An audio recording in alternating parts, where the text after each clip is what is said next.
What is going on, guys? Welcome back to another episode. Today's video is going to be a little bit different. We are not fishing in today's video, but you can probably tell what is going on by the title and thumbnail of the video.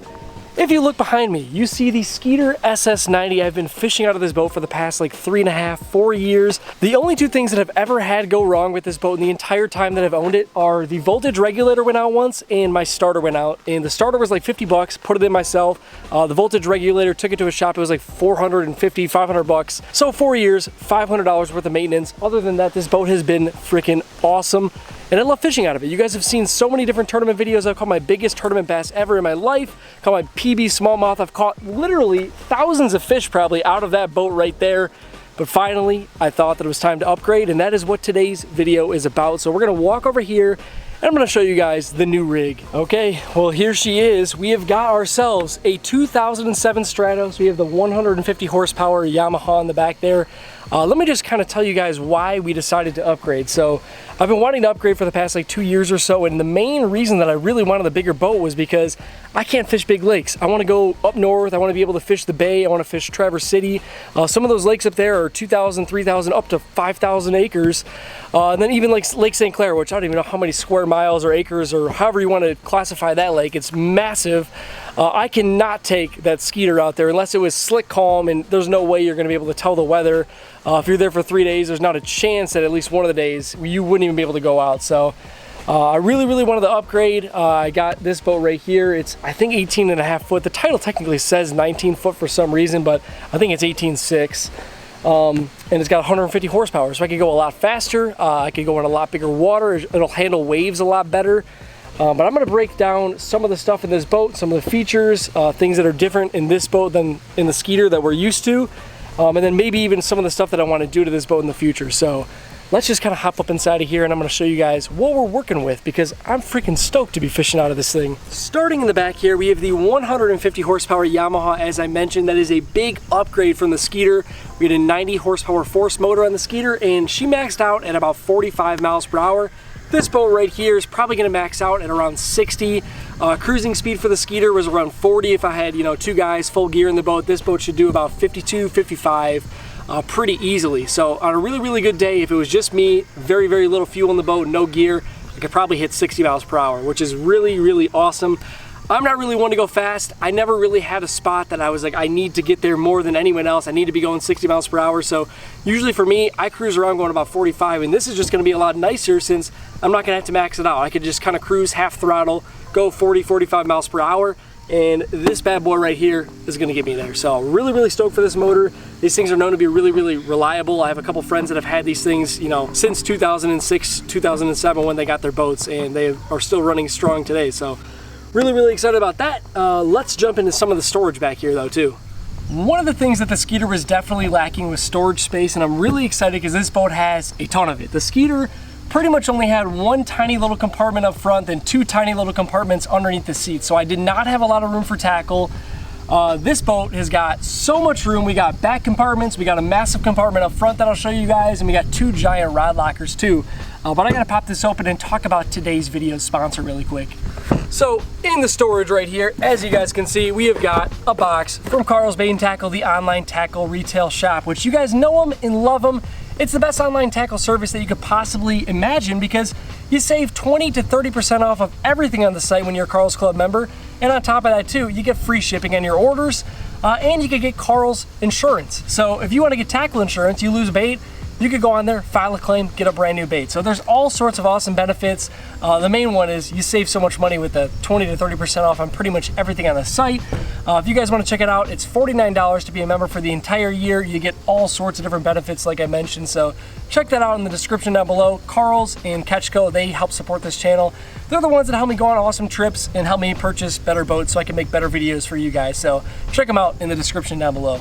I just had to do that sponsor plug really quick, but honestly, Karl's does help out the channel so much, and it really does mean a lot to me when you guys go show them some love too. But let's get back to the boat, and I have to show you another thing that I really love about this thing, and that is the massive live well space. The Skeeter had tiny little live wells. One thing I can say though, I never really lost fish in the Skeeter. I just kept that thing pumping all day long, and unless a fish got gut hooked or something, I never had any issues keeping fish alive in that. If you guys are OG longtime viewers, when I had the tracker, that thing had a lot of issues keeping fish alive. I don't know if it was just because it was aluminum and it would cook the fish. Really no clue, but Skeeter was awesome at keeping them alive, but really just a smaller live well. This one right here, if we get a mega sack, 20, 25 pounds, we're gonna be able to shove them in here and there's gonna be no issues at all. Let me just flip the camera around really quick. I forget how many gallons this live well is. There's no divider in it too right now, so it could honestly fit so much meat in there. I think, correct me if I'm wrong, I think it's like 36 gallons. Does that sound like too much, too little? I don't know the exact statistics, but it's massive, way, way bigger, probably like twice the size of the Skeeter live well. So we're gonna be catching some big sacks of fish and we're gonna need that space. Making our way to the middle of the boat right here, we have got some plush seats right here. I think that these are the original ones on the boat. We've got the 2 main seats and we also have a middle one right here that I think I might take out just so there's a little bit easier access from the back to the front deck if we're netting fish and whatnot.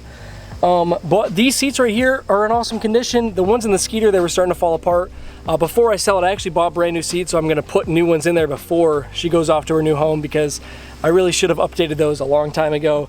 They were a little bit beat up when I got them, and then, you know, we fished pretty hard on the boat, so they got really, really tore up pretty quick. So we're gonna try to keep these as intact as we possibly can. We already have the rule, no stepping on the seats in this boat, so if you guys ever get to fish with me, do not step on the seats. I already told Chris, he fished with me, and there should be another video on the channel in like 2 days, so check that one out. But we have a couple of rules in the boat. Since it is a lot nicer than the Skeeter, we're gonna try to keep her as pristine as possible. But really, really awesome seats. She is a dual console, and since it is a 2007, that's the first year that Stratos started doing removable consoles. So this console right here can come out. We can have a single console and have more room, or we could keep this one in and have, you know, the extra little glove compartment for storage, and then also Chris can kind of be protected, or whoever's fishing with me can be protected from the elements. So I think that we're gonna keep it in for now, see how it goes. If it's really hard to get around in this boat, which I don't think it is gonna be, especially coming from that Skeeter, we could take it out, but I think that we're gonna leave it in for now. So dual console, always wanted one. As stupid as it sounds, I love having this little glove compartment right here to throw my phone in, GoPro batteries, all that stuff. When I fished with Aaron Denny in the Bassmaster Trail,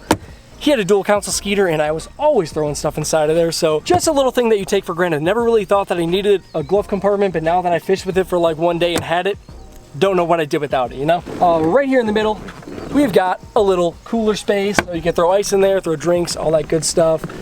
Here at the dash, we've got the original graph in the boat. Definitely gonna be doing some electronics upgrades. There's also like a Lowrance TI5 or something that came with the boat. I'm hoping to get live scope on this thing either this winter or next spring. So that's the plan for the front deck. And then, you know, some sort of Garmin graph probably back here as well. All the switches and all the gauges work on here except for the speedometer, which is another really good thing. The Skeeter, once again, also actually does have all the gauges working, which is really rare for a boat that's, you know, 25 years old. The speedometer is out on this thing, but usually you're using the speed off the graph anyway, so that doesn't really matter to me. I don't think there's anything else in the middle here, so let's go to the front deck. Up on the front deck here, we have got a lot more space to work with, which I'm stoked about, because on the Skeeter, it could get a little bit crowded. The front deck kind of gets cut off really, really short. We had the rod locker going down the side, which helped a lot, but usually it was really unstable. People almost fell in the lake trying to stand, you know, on that little rod locker on the side. If you guys watched one of the last videos, Chris and I were going side by side fishing.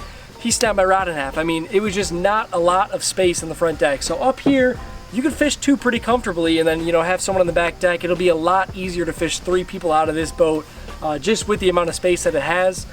The back deck is probably bigger than the Skeeter by far, and then this is way bigger than the Skeeter. So it's gonna be nice. It's gonna be really, really nice to fish out of. We've got 2 full-size rod lockers. I've had up to a 7.6 in there so far. I think that I could fit maybe my 7.10 in there. I'm hoping, have not tried it yet. So I'm hoping that I could fit every single rod in these rod lockers right here. This one's probably gonna be more for like random storage, you know, life jackets, rain jackets, things like that. This one's gonna be probably for the rods. And then up here in the middle, this is the Mac Daddy of storage compartments. Like I said, the Skeeter did not have very much. So let me just flip the camera around and show you guys what we're working with over here. So we have got this massive compartment. As you can see, my whole entire backpack that I usually bring with me is just shoved in there right now. And then this is all recessed, so you could fit like probably 8 Plano trays right there, and then all that extra space up front.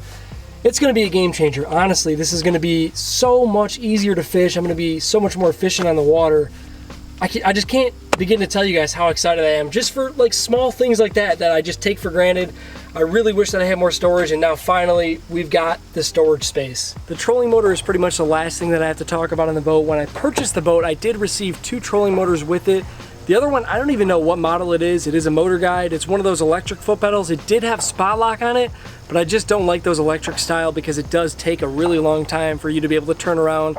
I like power fishing and fishing shallow way too much, and I can't, maneuver around docks as quickly if I had that style. So I did put this one on. This is like the Digital Tour or something, I believe it's called. It's one of Motor Guide's older trolling motors. I had this on my tracker, liked it a lot until it broke, so for the time being, she's gonna be okay. Eventually, I do wanna get, some sort of Minn Kota or Garmin trolling motor that does have spot lock on it and does have, the cable drive steering. So hopefully within the next year or two, I'm gonna be able to upgrade to that. It's not, one of the first priorities because like I said, the other thing I wanna put up here is live scope, and that is way higher on my priority list than getting a new trolling motor because it doesn't really matter to me. Spot lock is an awesome benefit, but I don't think it's as much of a game changer as live scope is. So that's gonna be next up here, hopefully live scope. We are fishing one of our classic tournaments this upcoming weekend, and the grand prize is 2 graphs that are live scope compatible, 10-inch Garmins. Don't know exactly what they are, but I'm hoping we can pull off the win, and that'll be a lot easier because then all I would need is the transducer. So that's pretty much it, guys. That is the new rig. I cannot wait to get out there and fish out of this thing some more. Like I said, I do have some more tournaments this fall and winter. We've got 1 or 2 more classic tournaments, and then I have 2 more trails that I'm gonna fish in the fall too. So a lot more videos coming on the channel. Hopefully you guys enjoy, and hopefully you guys are as excited as I am about this new boat because like I said, it's gonna open my horizons up. I'm gonna be able to fish a lot more cool places, go up north more, hit St. Clair more. So I just can't wait to get out there and film some stuff for you guys and catch some fish. So thank you guys so much for watching. If you guys want to check out today's video sponsor, it's going to be in the link down below. Like I said, Karl's Bait and Tackle. Save some money on your fishing tackle, guys. I don't know if you guys have not signed up yet. I don't know what you're doing. So go check it out, and I will catch you guys in the next video in this boat right here.